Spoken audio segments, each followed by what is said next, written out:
Сохраним память о подвиге героев Великой Отечественной войны.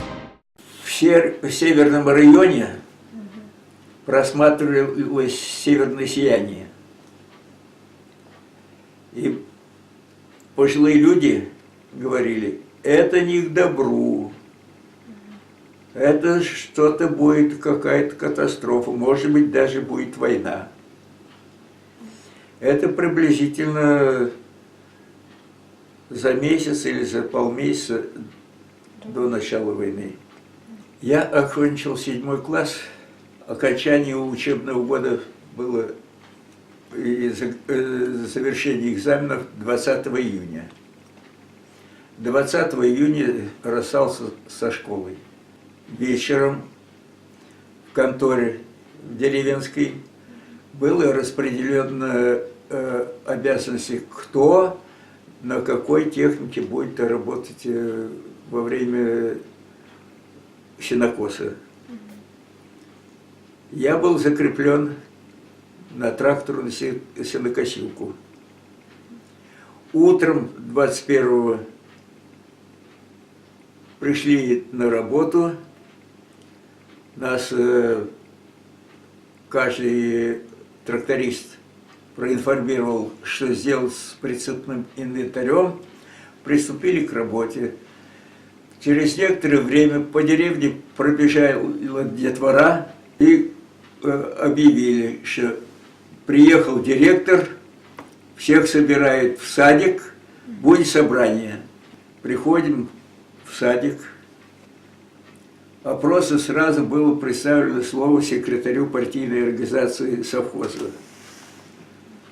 Он объявил, что началась война, нежданная, без объявления войны, что враг силен, что уже бомбят наши города и села.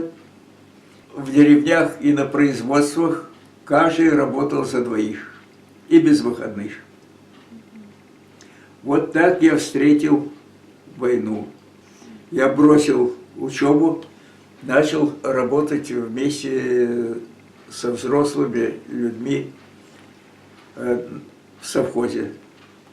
В конце декабря 4 человека из деревни, в том числе и меня, направили на курсы трактористов. По окончании курса трактористов меня посадили на колесный трактор СТЗ. А я стремился, чтобы попасть в армию, в танковые войска. Говорю, я тракторист, комсомолец, буду танкистом. Он мне говорит, нет, не будешь ты танкистом. Чтобы быть танкистом, надо образование не менее 7 классов. Осень пришла, я бросаю трактор, иду оканчивать 7 класс. Экзамены сдал, 1 день отдыха и снова в труд. А тут дней через 10 я получил повестку в армию. Вышли на дорогу голосовать. Раньше были посты КПП, контрольно-пропускной пункт. На этом пункте стояла женщина в военной форме. В каком звании в то время я не имел понятия. Ей объяснили, вот так и так нам нужно пробираться. Она, ну в то направлении машин очень мало бывает. Ну, будет машина, я вас отправлю. Шлагбаум закрыл. И где-то в 3 или в 4 часа дня только лишь пришла машина до Ишимбая, лесовоз. Мы уже так прозябли, а тут на лесовоз, говорит, остановил и проверил путевку у шофера и сказал ему, вот 4 парня, призывники, привезешь их в Ишимбай, покажешь, где железнодорожный вокзал, а там они поездом доедут до Стерлитамака. Приехали в Стерлитамак, с ветерком нас продуло. Здесь через некоторое время подали состав пассажирский, и прибыли в Уссурийск. Я был зачислен первым номером ротного миномета, быстро освоил и был отличником боевой политической подготовки. К 7 ноября мне присваивают звание ефрейтора.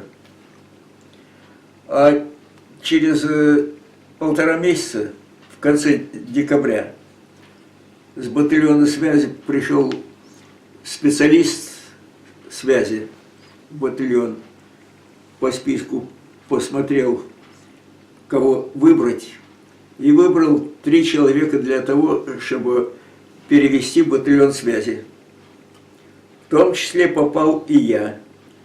Приблизительно через неделю, может быть и раньше, появился приказ перевести меня в батальон связи, учиться на радиста. Там я встретил День Победы. 9 мая все солдаты проснулись. Обычно в 6 часов Дневальный кричит: «Подъем!» Здесь нет. Утром офицерский состав не бывает, а это уже офицерский состав в казарме. Лежим, пересматриваемся, ждем команды. В конце концов прозвучала команда: «Подъем!» На час позже, то в 6 часов поднимайся, а это в 7 часов. «Подъем, выходи на плац строиться». Обычно подъем и на физзарядку, а и сразу строиться. Вышли, построились. Вот здесь нам объявили, что война кончилась. Ну, здесь что? Пилотки вверх, объятия, офицеры из личного оружия стрельбу открыли. И по Уссурийску со всех сторон послышались, даже и в некоторых местах взрывы гранат были. Бомбы не рвутся, и стихла стрельба. В Берлине война захлебнулась. Я возвращаюсь с победой домой. Счастье не всем улыбнулось. Много друзей я в боях потерял, и им не вернуться домой. Чужая земля их себе приняла, вдали от землицы родной. Ветер о доме мне песню поет, листву на деревьях тревожит.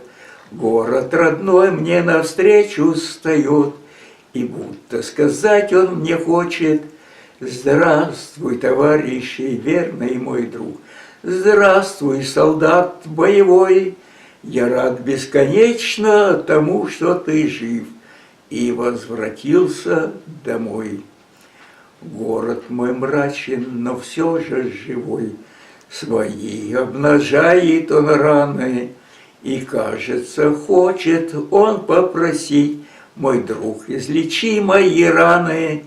Видишь, как я без тебя постарел, видишь, как я занемог. То, что я мог, все для фронта отдал, другой путь избрать я не мог. Вижу, знакомые стены стоят, и домик, где ждет меня мама. Я возвратился, я дома теперь, другого мне счастья не надо. Вот и тропинка идет в дом родной, вот и родной мой порог. У дома родные встречают меня, я к ним не вернуться не мог. Сохраним память о подвиге героев Великой Отечественной войны.